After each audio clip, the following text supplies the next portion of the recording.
अब बात करते हैं साहब नेशनल हेराल्ड।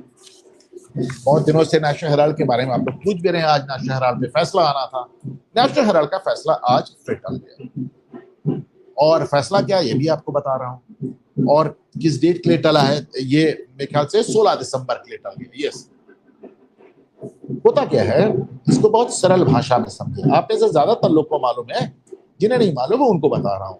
जब एफआईआर होती है, किसी के खिलाफ भी एफआईआर होती है, तो पुलिस के पास दो विकल्प होते हैं। या तो उसमें वो चार्जशीट लगा दे, यानी कि हमने जांच की, और जांच करने के बाद एक आप लोग जरा कमेंट करके बताएं कि ये जो बगल में इतनी जोर से ढोल वो सब बज रहा है, क्या उसके बाद मेरी आवाज आपको साफ आ रही है कि नहीं आ रही है? Please comment. ये मुझे बहुत ज्यादा सुनाई दे रहा है। अब चलिए, बंद हो गया, थैंक गॉड। सुने, तो जब एक एफआईआर होती है तो अच्छा देखिए, शशि कोठारी जी ने कहा कि सही है। चलिए, तो पुलिस या तो उसमें चार्जशीट लगाती। चार्जशीट कब लगाती? जब एक एफआईआर होती है, फिर उसमें एक आईओ अपॉइंट होता है, इंक्वायरी ऑफिसर। वो जो इंक्वायरी करता है, वो जांच अधिकारी, वो तय करता है कि एफआईआर झूठी है या सच्ची। तो अगर फर्ज कीजिए कि मोहन ने सोहन के खिलाफ एफआईआर लिखाई, तो पुलिस ने पता किया कि मोहन ने गलत एफआईआर लिखाई, तो उसमें वो कोर्ट में दाखिल कर देते हैं कि साहब एफआईआर गलत है। और अगर सही है तो चार्जशीट दाखिल कर देते हैं। दोनों ही केस में मोहन को मौका मिलता है कि वो आके अपनी बात को डिफेंड कर सके। बहरहाल, सुब्रमण्यम स्वामी के चलते ये मुकदमा हुआ। क्या हुआ मुकदमा, मैं आज बताता हूं आपको इस पे। हालांकि मैंने एक बड़ा विस्तृत एक वीडियो किया, और मात्र 6-7 मिनट का वीडियो है नेशनल हेराल्ड की। इसका मैं आज लिंक डाल दूंगा, चाहें तो आप देख सकते हैं। तो सुब्रमण्यम स्वामी ने एफआईआर करी। ये साहब पहले डिस्ट्रिक्ट कोर्ट में गए, इन्होंने कहा नहीं साहब एफआईआर गलत है। डिस्ट्रिक्ट कोर्ट ने कहा एकदम ओपन एंड शट केस है, बिल्कुल एफआईआर गलत नहीं है। हाई कोर्ट गए, दिल्ली हाई कोर्ट ने तो बहुत कुछ कह दिया। दिल्ली हाई कोर्ट ने कहा आप लोग करप्ट हैं, राहुल गांधी और सोनिया गांधी को। फिर सुप्रीम कोर्ट गए, तो सुप्रीम कोर्ट ने कहा भाई दिल्ली हाई कोर्ट का ऑर्डर की वो लाइन हटा दी जाए, बाकी रिलीफ हम भी नहीं देंगे, जाइए कोर्ट में। तो कोर्ट में गए, सरेंडर किए सोनिया गांधी, राहुल गांधी और मोतीलाल वोरा जी। मोतीलाल वोरा जी अब है नहीं। वोरा जी जब गवर्नर थे उत्तर प्रदेश के, तो उन्होंने मेरे अखबार का उद्घाटन किया था, तो मेरे उनसे बड़े करीबी संबंध रहे। तो साहब चूंकि वो कांग्रेस के ट्रेजरर, ये खजांची क्या कहते हैं, वो रहे, तो उसकी वजह से उनको भी लपेट लिया गया।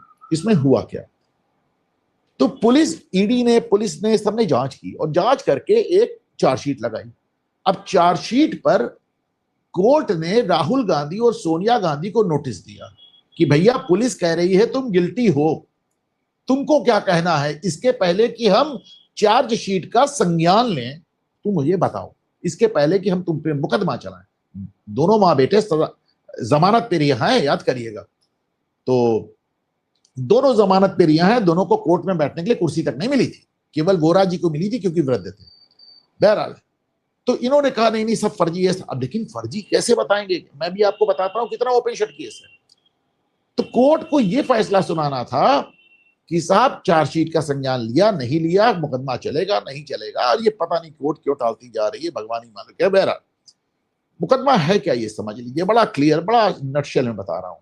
1938 में 1938 में जवाहरलाल नेहरू ने एक कंपनी बनाई जिसका नाम था एसोसिएटेड जर्नल लिमिटेड, AJL। अब उसमें अखबार निकला नेशनल हेराल्ड। देखिए ऐसा होता है जब टाइम्स ऑफ इंडिया अखबार है, पर कंपनी कौन सी? बेनेट कोलमैन, उसी तरह। तो उसमें अखबार निकला नेशनल हेराल्ड। हिंदी का भी निकला था, उसका मैं नाम इस समय भूल रहा हूं, अगर आपको किसी को याद हो तो याद दिला दे। 2 अखबार निकले।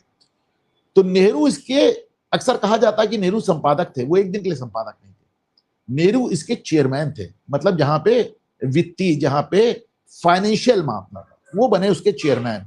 और कब तक चेयरमैन बने रहे? 1947 तक, जब तक वो नवजीवन, देखिए अभी राजशेखर जी ने बताया, इंग्लिश में नेशनल हेराल्ड और हिंदी में नवजीवन, देखिए सुदीप जी ने बता दिया।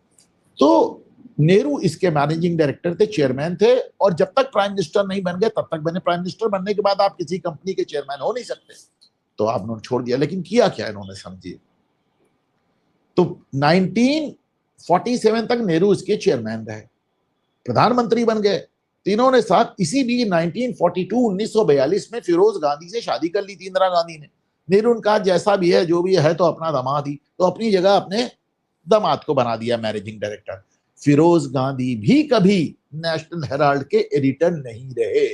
अक्सर लोग कहते हैं फिरोज एडिटर थे, नहीं, एडिटर नहीं थे, मैनेजिंग डायरेक्टर थे। एडिटर इसके के रामाराव थे। बहरहाल, तो ये लोग सिर्फ उसका फाइनेंशियल पार्ट कंट्रोल कर रहे थे। नेहरू प्रधानमंत्री बने तो उन्होंने धुआंधार जमीनें दे दी उठाकर नेशनल हेराल्ड को। अच्छा, ये दी जा सकती हैं, मतलब आप अखबार को जमीनें पहले देने का चलन था। मध्य प्रदेश सरकार में दिग्विजय सिंह मुझसे कह रहे थे आके जमीन ले लो, अर्जुन सिंह ने जमीन दी भी थी पर मैंने उसका पोजीशन नहीं लिया। बहरहाल ये दे सकते थे। तो इन्होंने दिल्ली, बंबई, इंदौर, भोपाल, हरियाणा, चंडीगढ़, लखनऊ, सब जगह जमीनें दे दी। भाई जमीन तो जमीन होती है। पहली बात आप समझे, जमीन कोई नेहरू अपनी जेब से निकाल के तो दे नहीं रहे थे ना, सरकारी जमीन दे रहे थे। सरकारी जमीन यानी जनता की जमीन, हमारी आपकी जमीन, हमारे आपके टैक्स की जमीन खुलेआम बांट रहे थे अपनी कंपनी को। और धीरे धीरे साम्राज्य बन गया केवल जमीनों के आधार पर, और तो कुछ है नहीं नेशनल हेराल्ड में। और क्या है भाई, सिर्फ जमीन है, बिल्डिंग है। 6,000 करोड़ का एक एम्पायर खड़ा हो गया। अब भाई लेकिन नेशनल हेराल्ड ले दे के वही बातें करता था जैसे इस समय सुप्रिया श्रीनेत करती हैं, रागिनी नायक करती हैं, पवन खेड़ा करते हैं। कांग्रेस कांग्रेस, गांधी गांधी, राहुल गांधी, इंदिरा गांधी, ये सब करता, और पढ़ना बंद कर दिया, लॉसेस में चला गया। लॉस होते होते सन 2000 तक इस पे लॉस हो गया 90 करोड़ रुपया। तो भाई ये वो क्या लॉस हो गया। तो कांग्रेस पार्टी ने, देखिए, सोनिया गांधी ने कांग्रेस पार्टी से बिना ब्याज का, भाई कांग्रेस पार्टी का अखबार था, उन्हें हक था, बिना ब्याज का 90 करोड़ रुपया नेशनल हेराल्ड को दे दिया कि भाई तो अपना लोन चुकता कर लो। तो लोन तो चुकता दूर की बात, वो भी खा गए वो। फिर क्या हुआ साहब, उसके बाद सोनिया गांधी और राहुल गांधी ने मिलकर एक कंपनी बनाई, उसका नाम रखा यंग इंडियन। यंग इंडियन आपको याद होगा, मोहनदास करमचंद गांधी एक अखबार निकालते थे 1919 से लेकर 1931 तक, उसी के नाम पे। इसमें 76% शेयर सोनिया और राहुल के हो गए। उसके बाद इन्होंने क्या किया, 50 लाख रुपए में उस पूरी लाइबिलिटी को टेक ओवर करके उसको, उन्होंने कहा ठीक है भाई, हम 50 लाख रुपए में पूरा अखबार सोनिया गांधी को और राहुल गांधी को बेच दिया गया। इसको समझिए, सोनिया गांधी ने नेशनल हेराल्ड सोनिया गांधी को बेच दिया 50 लाख रुपए में, 6,000 करोड़ की प्रॉपर्टी। और जो 50 लाख रुपया दिया गया वो भी सोनिया राहुल ने अपनी जेब से नहीं दिया, वो भी कांग्रेस से लेके दिया, और कांग्रेस ने ये पैसा इनको माफ कर दिया। तो सोनिया गांधी ने 50 लाख रुपए में 6,000 करोड़ का नेशनल हेराल्ड सोनिया गांधी को बेच दिया। और इसके लिए सोनिया गांधी को 50 लाख रुपया भी कांग्रेस की जेब से दिया, और उसके बाद सोनिया गांधी ने सोनिया गांधी का 50 लाख रुपया भी माफ कर दिया। इतना ओपन शट केस।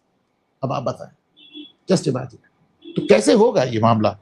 तो फंसना तो इनका एकदम पक्का है। लेकिन याद रखेंगे 2014 से मुकदमा चल रहा है।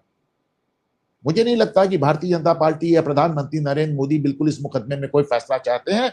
मुझे तो ये भी लगता है इसीलिए बार बार टल रहा है मामला। ये मुकदमा मोदी ने नहीं लिखा, ये मुकदमा सुब्रमण्यम स्वामी ने लिखाया था।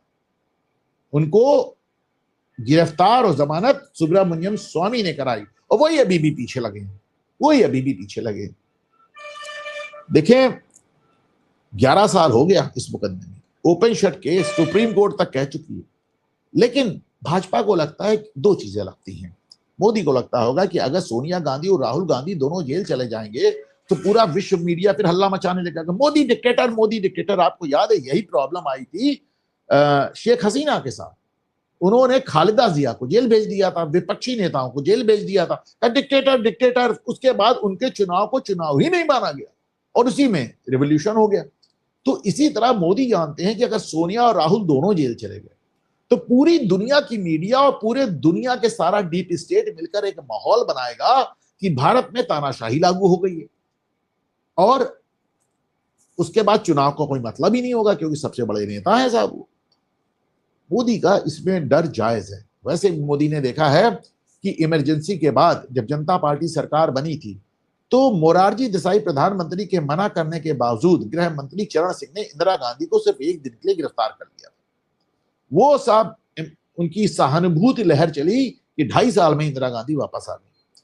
तो ये भी हमारे देश में एक प्रॉब्लम है साहब, तुरंत सहानुभूति लहर चलने लगती है। तो मोदी को कहीं ना कहीं इस बात का डर है, और मैं नहीं कहता कि वो डर गलत है, पर जो है सो है। तो ये रहा